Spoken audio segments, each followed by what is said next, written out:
여호수아의 말씀을 계속 이어갑니다. 오늘 말씀의 제목은 하나님의 은혜를 누리라. 다 같이 시작. 하나님의 은혜를 누리라. 우리는 믿음 생활하면서 종종 이해가 되지 않는 상황을 만나게 됩니다. 기도 많이 하고 하나님을 잘 믿는 분인데 갑자기 큰 병에 걸립니다. 일평생 하나님을 잘 믿고 잘 섬기는데 왜 저렇게 일평생 어렵게 사는가? 또 어떤 분들은 교회에 많은 봉사를 하고 충성을 하는데 왜 그렇게 고난이 이렇게 많은가? 여러분, 교회에 나온다고 해서 우리가 다 부자가 되는 것 아닙니다. 감기도 안 걸리고 암도 안 걸리고 다 건강하게만 사는 것이 아니고 또 모든 고난이 다 떠나가는 것도 아니라고 하는 것입니다. 그러나 분명한 것은 여러분, 예수 믿으면 행복해질 수 있습니다. 하나님은 모든 믿는 사람들이 다 부자가 될 수 있도록 만드시지 않았지만 행복해질 수 있도록 만드셨습니다. 병이 없도록 고난이 없도록 만드시지는 않았지만 그 모든 병과 고난 가운데서 하나님의 사랑을 느끼고 하나님의 은혜를 느끼고 행복해질 수 있도록 만드셨습니다. 여러분, 그래서 가난한 중에도 그렇게 믿음 생활을 잘하고 늘 감사하는 분들 얼마나 많이 계십니까? 신체적 장애를 가지고도 일평생 불편한 몸을 가지고도 그렇게 또 행복하게 사는 분들이 많이 계십니다. 수많은 고난과 환난이 겹겹이 쌓인 인생이지만 그 속에서도 변함없는 믿음으로 하나님을 구하고 하나님을 찾고 하나님의 은혜를 체험하며 행복해 하시는 분들이 많다라고 하는 것입니다. 여러분, 성도의 진정한 행복이 무엇일까요? 그것은 바로 하나님의 은혜를 누리는 것입니다. 하나님의 은혜를 느끼고 하나님의 은혜를 삶의 구석구석에서 맛볼 때 행복한 인생은 시작이 되어지는 것입니다. 여러분, 가정에 하나님의 은혜가 늘 충만하기를 예수님의 이름으로 축복합니다. 여러분, 교회는 왜 나오시느냐? 우리가 교회는 은혜 받기 위해서 나오는 거예요.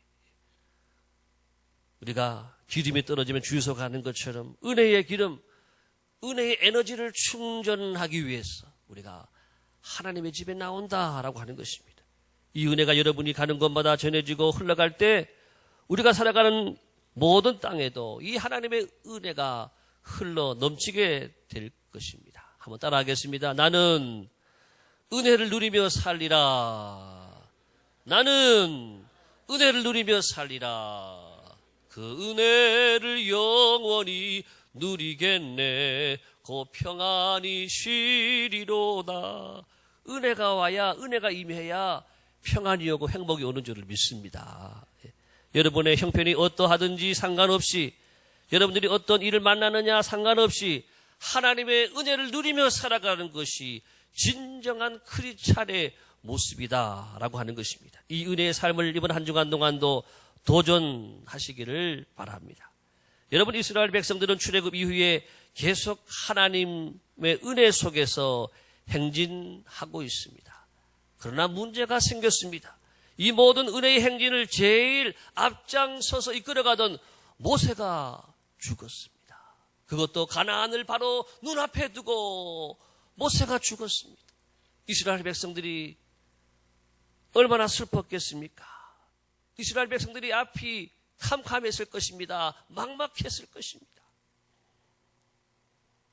이제 가나안 땅에 들어가기 위해서는 우리 앞에 이 요단강이 있는데 이 요단강을 건너야 하는데 어떻게 건너야 한단 말인가? 그러나 여러분, 하나님의 은혜가 결코 끝난 것이 아니었습니다. 하나님의 은혜가 이제 중단된 것이 아니었습니다. 하나님의 은혜가 여전히 저들의 행진 속에 함께 하고 있었습니다. 오늘 이스라엘 백성들이 누린 하나님의 은혜가 어떤 은혜인지를 우리가 함께 살피면서 이 시대에 우리에게 주시는 하나님의 은혜를 함께 나누고자 합니다. 제일 먼저 하나님의 은혜는 새로운 지도자 여호수아에게 임했습니다. 다 같이 7절의 말씀을 같이 읽어보겠습니다. 시작. 여호와께서 여호수아에게 이르시되 내가 오늘부터 시작하여 너를 온 이스라엘의 목전에서 크게 하여 내가 모세와 함께 있었던 것 같이 너와 함께 있는 것을 그들이 알게 하리라. 여러분, 은혜라고 하는 것은 물이 위에서 흐르듯이 하나님이 세우신 영적 지도자에게 먼저 은혜가 임하는 것입니다. 여러분, 여호수아는 우리가 아는 대로 모세의 시종으로 40년 동안 있던 사람입니다. 어떻게 보면 그에게 지도자적인 자질이 없었을 수도 있습니다. 종으로 살아왔지 지도자를 한 번도 해보지 않았습니다. 그러기에 이스라엘 백성들 그 누구에게도 신뢰를 받지 못한 사람일 수도 있습니다. 더더욱 이제 200만 명이라고 하는 이 많은 사람들을 이끌고 가나안 땅으로 가야 한다라고 하는 이 큰 부담감이 여호수아에게는 있었을 것입니다. 여러분, 그런데 하나님이 이 모든 것을요 단번에 해결해 주셨어요. 내가 바로 오늘부터 내가 너를 이스라엘 목전에서 크게 해주겠다. 여호수아야, 두려워하지 말라. 내가 오늘부터 내가 너를 높여주겠다. 크게 해주겠다. 모세와 함께했던 것처럼 내가 너와 함께하겠다. 이스라엘 모든 사람들이 이것을 알게 해주겠다. 하나님의 한마디의 말씀으로 모든 것은 끝나버렸습니다. 여러분, 그렇습니다. 사람이 출세하는 것은요 하루아침에 되는 거예요. 여러분, 탤런트들 또 배우들 보게 되면은 한 번에 떠버리더라고요. 좋은 감독에게 캐스팅 탁 되는 순간에, 주연 여배우로 선택되는 순간에 한 번에 떠버리는 거예요. 그래서 그런 말 하잖아요. 유명한 스타들이 하는 말이, 아유, 자고 일어나니까 유명해졌더라고 하는 거예요. 그 말이 맞는 말이에요. 여러분, 그들이 물론 연기를 열심히 했겠죠.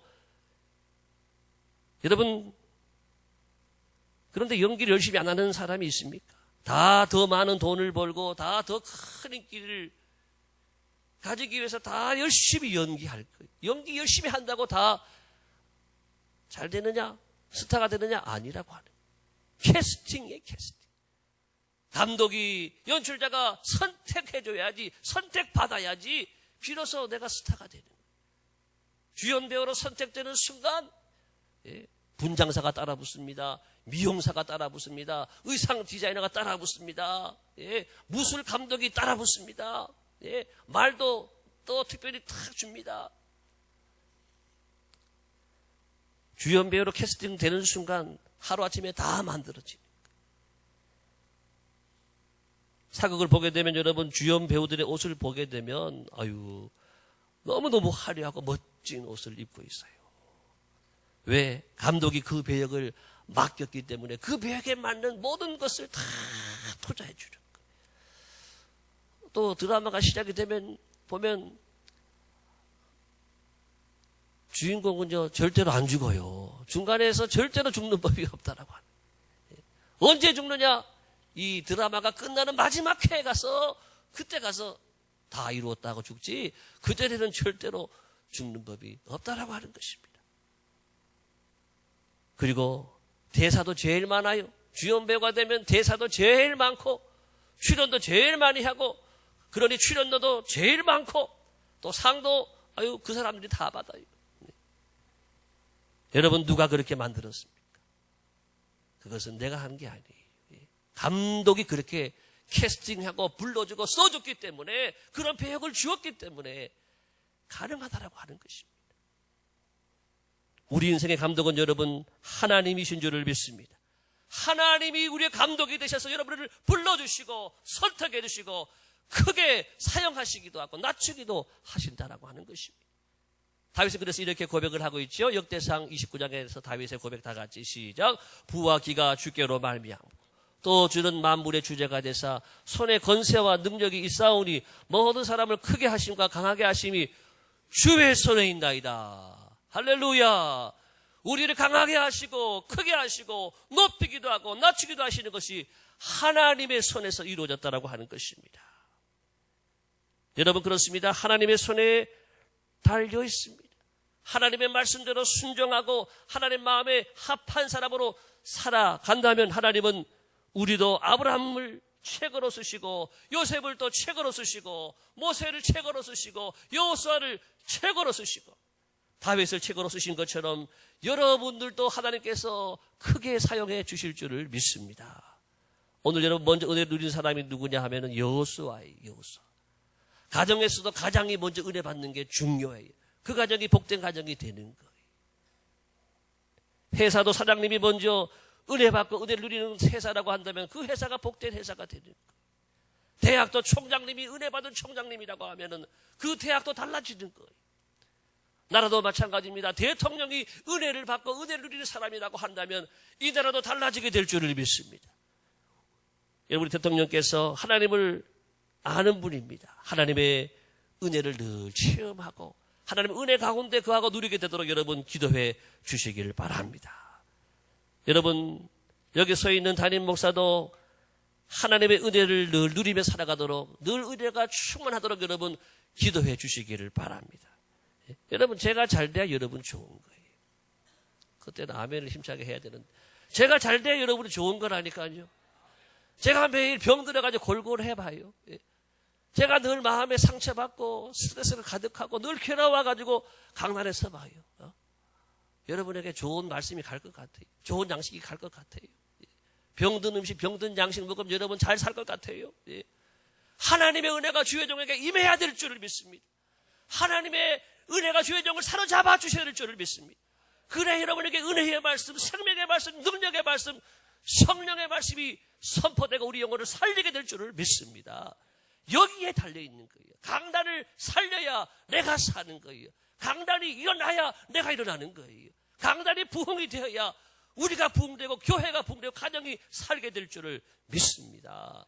주의 종들의 말씀 놓고 살지만 저는요, 여러분들의 기도가 없으면 제가 살 수가 없어요. 여러분들의 기도가 많은 만큼 쌓이는 만큼 저는 올라갈 거예요. 그렇지만 기도가 떨어지고 기도가 다운되고 기도가 없는 만큼 저도 피폐한 영혼으로 설 수밖에 없다라고 하는 것입니다. 기도해 주시기를 바랍니다. 여러분, 먼저 영적인 지도자들이 하나님의 은혜를 입어야지 이 은혜가 성도들 가운데 흘러가는 것이. 오늘 이 은혜의 법칙이 먼저 여호수아에게 임했어요. 여호수아. 두 번째, 언약궤를 맨 제사장들에게 은혜가 임했어요. 8절을 같이 읽어보겠습니다. 시작. 너는 언약궤를 맨 제사장들에게 명령하여 이르기를 너희가 요단 물가에 이르거든 요단에 들어서라 하라. 하나님은 언약궤를 맨 제사장들이 먼저 요단강에 들어가 서래요. 아무리 하나님의 말씀이고 명령이지만 요단강 물을 먼저 걸어가래요. 일단 들어가 서라고 하는 거예요. 법궤를 메고 있었기 때문에 수영도 못합니다. 물이 갈라질 것이다. 그러니 서라, 이런 말씀도 안 하셨어요. 물론 13절에 보게 되면 요단강 물을 밟고 멈추면 요단 물이 끊어지고 한쪽에 쌓이게 하겠다고 말씀하셨지만 그 말씀을 믿지 못한다면 이스라엘 백성들은 한 사람도 요단강을 건너지 못했을 것입니다. 여러분, 그런데 언약궤를 맨 제사장들이 순종했어요. 요단강가에 서라. 하나님 말씀 앞에 순종했어요. 여러분, 이것이 은혜인 줄을 믿습니다. 하나님의 말씀 앞에 저절로 가게 되는 것, 이것이 은혜라고 하는 거예요. 순종하는 분위기가 되어지는 것, 자동적으로 순종이 되어지는 것, 이것이 은혜라고 하는 것입니다. 요단강이 갈라지는 것도 물론 은혜예요. 그렇지만 더 큰 은혜는 그 전에 법궤를 메고 들어갈 수 있는 것, 이것이 더 큰 은혜라고 하는 것입니다. 여러분, 사드락과 메삭과 아벳느고가 뜨거운 풀무불 가운데 여러분들과 타 죽지 않는 것, 이게 은혜지요. 그렇지만 뭐가 더 큰 은혜냐? 이 뜨거운 풀무불에 들어가도 우리는 죽지 않을 것이다. 죽어도 괜찮다. 우리는 하나님 말을 경외한다. 이 믿음 가지고 들어간 것이 더 큰 은혜인 줄을 믿습니다. 다니엘도 마찬가지죠. 사자굴에 들어가면 죽는데도 불구하고 하나님이 나와 함께 하신다. 이 믿음 가지고 사자굴에 들어간 것이 더 큰 은혜라고 하는, 살아난 것보다도 먼저 그것을 믿고 순종한 것이 더 큰 은혜라고 하는 것입니다. 이런 은혜스러운 분위기가 되면 모든 일이 형통할 수밖에 없고 능치 못할 일이 없는 것입니다. 교회도 마찬가지입니다. 오늘 언약궤를 맨 제사장이 누구냐? 교회의 일을 맡아서 수고하는 일꾼들이, 교회 직분을 맡아서 이 언약궤를 메고 함께 나가는 바로 교회 직분자들, 일꾼들을 말하고 있는 것입니다. 인간적으로 생각해서는 이해가 안 되고 말이 안 되는 일 같지만은요, 믿음으로 순종한다. 이것이 바로 은혜라고 하는 거예요. 예, 내가 이해되는 것만 순종하고 내 마음에 드는 것만 순종. 이건 순종이 아닌 거예요. 개도 해요, 개도. 동물도 하는 거예요. 내 마음에 이해가 안 돼요. 내 생각에는 이게 틀렸어요. 그럼에도 불구하고 하나님의 말씀이니까, 하나님의 종의 말씀이니까 순종하는 것. 이게 진짜 순종이라고 하는 것입니다. 우리 교회는 아직 그 누구도 제게 그렇게 제가 기도하고 믿음으로 진행하는 것에 대해서 아니요 하는 분들은 안 계셔요. 얼마나 은혜스럽습니까? 아, 목사님 왜 그렇게 하는데요? 목사님 그거 틀렸습니다. 그렇게 하면 안 되십니다. 이런 자체가 은혜가 없다라고 하는 거예요. 그렇게 해서는 교회가 평안할 수가 없어요. 교회가 든든히 석할 수가 없다라고 하는 것입니다. 교회 일꾼으로 부르신 모든 일꾼들은 우리 가운데 불가능이 있어도 할 수 있습니다. 하나님이 도와주시면 능치 못함이 없습니다. 목사님 기도하겠습니다. 목사님 제가 돕겠습니다. 하나님이 함께 하십니다. 하나님 우리 교회를 도와주실 것입니다. 할렐루야. 네. 믿음으로 순종하는 것, 이것이 자연스럽다고 한다면 이것이 바로 은혜라고 하는 것입니다.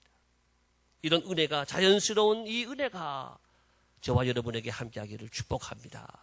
오늘 중요한 말씀이 또 이어지는데, 이렇게 하나님 말씀대로 그대로 순종한 제사장들은 일생일대 맛보지 못했던 큰 기쁨과 감동을 맛보았다라고 하는 것입니다. 여러분, 거기 200만 명이라고 하는 사람이 요단강을 건너게 됐어요. 건널 때 얼마나 기쁘고 얼마나 감동적이고 얼마나 행복했겠습니까?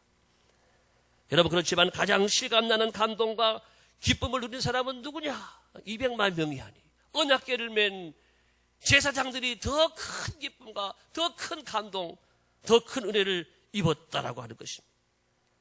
자신들이 요단강에 발을 대자마자 물이 쫙 갈라지는 거예요.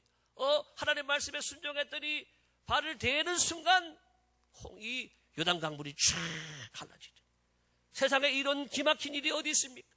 이런 놀라운 일이 어디 있습니까? 이것이 꿈입니까? 이것이 생시입니까? 하나님이 과연 살아계시군요. 하나님이 과연 우리 하나님이시군요. 우리와 함께 하시는군요. 할렐루야를 외치며 찬양을 했을 것입니다. 우리 교회도 2012년도 5월에 교회에 새로운 성전을 건축하고 입당을 했습니다. 성전 건축 후에 여러분 누가 가장 기뻤겠습니까? 물론 다 기뻐하셨겠지만 어려운 중에도 힘을 다하여서 이 교회를 위해서 눈물로 기도하고 또 어려운 가정 형편 속에서도 헌금하고 참으로 충성을 다 했던 분들이 교회 구석구석을 청소하고 교회 구석구석을 정말 하나님의 집을 입당하기 위해서 이 청소하고 또 꾸미고 했던 모든 분들, 그분들이 더 기쁘고 더 큰 기쁨과 감동을 가졌을 것이라고 하는 것입니다. 저도 군대에 있을 때 교회를 한번 건축했어요. 그리고 지난번에 했던 교회에서도 건축을 했어요. 2번의 교회 건축을 하면서 여러분들의 수고와 땀과 눈물이 얼마나 귀한 것인 것을 저는 잘 알고 있습니다. 성전 건축이 얼마나 힘든지 목회자들 사이에는 그런 말이 있어요. 성전 건축하면은 죽든지 병들든지 교회를 떠나든지 셋 중에 하나라고 하는 거예요. 왜? 교회 건축이 너무너무 힘들기 때문에 그런 일이 온다라고 하는 것입니다. 그 어려운 성전 건축에 참여했던 여러분들의 믿음과 신앙은 너무나도 하나님 앞에 귀하고 아름다운 것입니다. 성전 건축 후에 오신 분이나 또 건축할 때 뒷짐지고 그냥 바라보기만 했던 분들은 그런 감동을 가질 수가 없어요. 그러나 하나님의 집 건축하는 일에 자신의 마음과 뜻과 정성을 다 쏟아부으신 분들에게는 너무나도 감격스러운 감사와 찬양이 있었을 것이라고 하는 것입니다. 일 많이 한 일꾼들이 밥맛도 더 좋은 것처럼 교회 일꾼으로 세움받고 열심히 일한 일꾼들이 더 많은 은혜를 받게 되고 더 큰 기쁨을 누리게 되는 줄을 믿습니다. 오늘 본문 17절의 말씀에 나오는 말씀을 우리 세번역 성경으로 읽어보겠습니다. 앞에 화면을 다 보시기 바랍니다. 시작.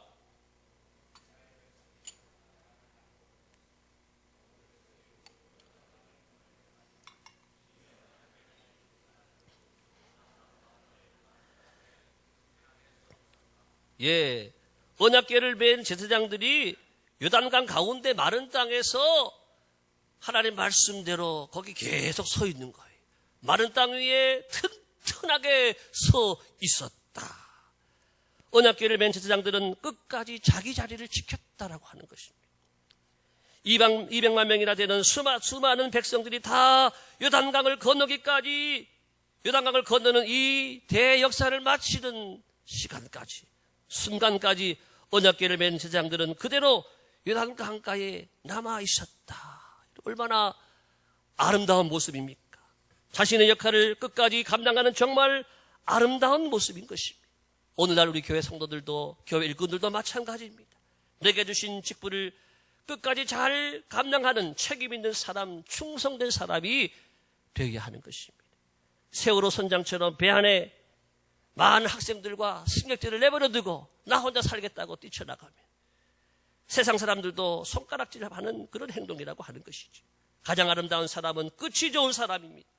끝까지 아무 말 없이 내 자리를 지키는 이 아름다운 일꾼들의 모습이 또한 우리의 모습이 되어지기를 예수님의 이름으로 축복합니다. 이제 마지막 세 번째 말씀입니다. 이스라엘 모든 지파, 모든 사람에게 은혜가 임했습니다. 그날 언약궤를 맨 제사장들을 필두로 해서 이스라엘의 12지파 200만 명의 사람들이 한 사람도 빠지지 않고, 한 사람도 요단강물에 빠지지 않고 다 요단강을 건넜습니다. 아마도 오늘 말씀에는 기록이 되어 있지 않지만은, 예, 허락하신 새 땅에 들어가려면 여호수아 본바다 앞으로 가세. 힘찬 노래를 부르면서 건넜을 것입니다. 네. 여러분, 그런데 특별히 그들에게 임한 구체적인 은혜를 또 이제 정리해 보게 되면 모든 이스라엘 백성들이 누린 하나님의 은혜가 있었습니다. 첫 번째 세 가지를 보는데요. 첫 번째, 자, 다 같이 시작. 하나님은 그들 앞에서 친히 인도하셨다는 것입니다. 이런 은혜들을 다 누리고 있는 거예요. 11절의 말씀인데, 보라, 시작. 보라, 온 땅에 주의 언약궤가 너희 앞에서 요단을 건너가나니. 그렇습니다. 여러분, 사람들은 누가 앞에 서 있느냐에 따라서 마음이 달라져요. 앞에 서 있는 사람이 좀 약하고 좀 힘이 없고 그러면 뒤에 있는 사람은 다 불안한 거예요. 그렇지만 앞에 있는 사람이, 앞에 있는 분이, 예, 강하고 힘이 있고 지혜롭고 실력이 있는 분이면은요, 예, 마음이 편안하고 든든한 거라고 하는 것입니다. 여러분, 하나님이 우리 앞에 계신 줄을 믿습니다. 하나님이 우리 앞서 행하시는 분인 줄을 믿습니다. 그러므로 성도들이여 두려워하지 말고 놀라지 말고 담대하게 믿음으로 전진해 나가시기를 축복합니다. 우리 교회 앞에도 하나님이 앞서 행하시는 거예요. 두 번째, 하나님은 그들의 문제 한복판에 끝까지 계셨다라고 하는 것입니다. 여러분, 언약궤를 맨 성도들이 들고 있는데 이 언약궤가 뭐냐? 법궤인데 이 법궤가 뭐냐? 그 안에 하나님의 임재를 상징했던 물건이 있어요. 세 가지. 뭐죠? 십계명, 두 돌판, 그 다음에 만나, 그리고 지팡이, 아론의 쌍난 지팡이. 이 세 가지는 뭐냐? 하나님이 함께 하신다, 하나님이 함께 하셨다라고 하는 증거물, 하나님의 임재를 상징하는 그 물건이 있다라고 하는 거예요. 다시 말해서 이 법궤는 하나님의 임재를 상징하는 거예요. 그 법궤가, 언약궤가 요단강물 한복판에 있었다라고 하는 것입니다. 하나님, 우리가 인생의 장애물을 만날 때 우리를 떠나 있지 않습니다. 우리가 문제를 만났을 때 떠나 계시지 않습니다. 우리의 문제 한복판에서 여러분과 함께 계심을 믿으시기를 바랍니다. 이것을 체험하는 은혜를 입었다라고 하는 것이. 마지막 세 번째는 하나님이 주신 또 한 가지 마지막 은혜는 뭐냐 하면 요단강을 건널 그때가 물의 수위가 가장 높을 때였다라고 하는 것입니다. 다 같이 15절입니다. 시작. 요단이 곡식 거두는 시기에는 항상 언덕에 넘치더라. 뭐가 넘쳐요? 물이 넘치는 거예요. 예, 물의 수위가 가장 높을 때, 바로 그때 요단강을 갈라주시는 거예요. 우리 인생이 가장 어렵고 가장 절망적인 바로 그때 하나님은 떠나 계시지 않고 여러분과 함께 하심을 여러분 믿으시기를 바랍니다. 여러분, 그렇습니다. 하나님은 우리가 가장 어려운 시기에 하나님의 은혜를 쏟아부어 주시는 하나님이신 것입니다. 그것은 오직 하나님이 살아계신 것을 보여주는 것이고 하나님이 행하셨다라고 하는 사실을 나타내 주시는 것이고 하나님께 돌아오고 하나님을 섬기도록 하게 하기 위해서 그 어렵고 힘들 때 절망적인 그 순간에 우리를 도와주시는 거예요. 사실 여러분, 우리 한국교회 가장 부흥했던 시기가 언제냐 하면은요, 일제시대. 아무도 없던 그 조선 땅에 복음이 들어왔는데요, 일제시대에 핍박이 있을 때 그때 교회가 일어나기 시작하는 거예요. 교회 대부흥운동이 일어나는 거예요. 6.25 이후에 모든 것이 절망적인 순간 다 잃어버렸지만은 놀랍게도 60년대에 교회가 부흥하기 시작하고 70년대에 어마어마한 교회 부흥 가져왔다라고 하는 것이, 놀랍게도 경제적으로 안정이 된 90년대부터는 교회가 성장이 둔화되는 거예요. 2000년도 들어오니까는 아예 정체돼가지고 지금 멈춰있는 상태가 계속되고 있다라고 하는 것입니다.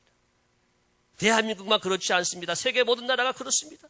영국을 비롯해 유럽이 그랬고 미국이 그렇고, 지금 또 제일 부흥하는 나라는 또 중국이래요. 또 중국도 조금 약해져 가는데 동남아가 교회들이 또 부흥하고 있다는 소식을 듣게 됩니다. 어려울 때는 모든 사람들이 하나님을 찾기에 하나님도 가장 많이 일하시는 때라고 하는 것입니다. 편하게만 살려고 하는 사람에게는 하나님의 은혜가 임하지 않습니다. 어려움이 없는 사람에게는요, 사람들에게는 하나님이 느껴지지가 않습니다. 부자들이 뜨거운 은혜를 체험하기 어려운 것은 그들의 넉넉함으로 인해서 하나님 앞에 배부르기 때문에 그렇습니다. 사랑하는 성도 여러분, 여러분 가운데 인생의 밑바닥에 와 있다라는 분이 계십니까? 가장 어려운 시기를 만나셨습니까? 내 힘으로 어찌할 수 없는 그런 상황을 만나셨습니까? 여러분은 가만히 계시기 바랍니다. 지금은 하나님이 일하실 때인 줄을 믿습니다. 너희는 가만히 있어 주가 하나님됨을 알지어다.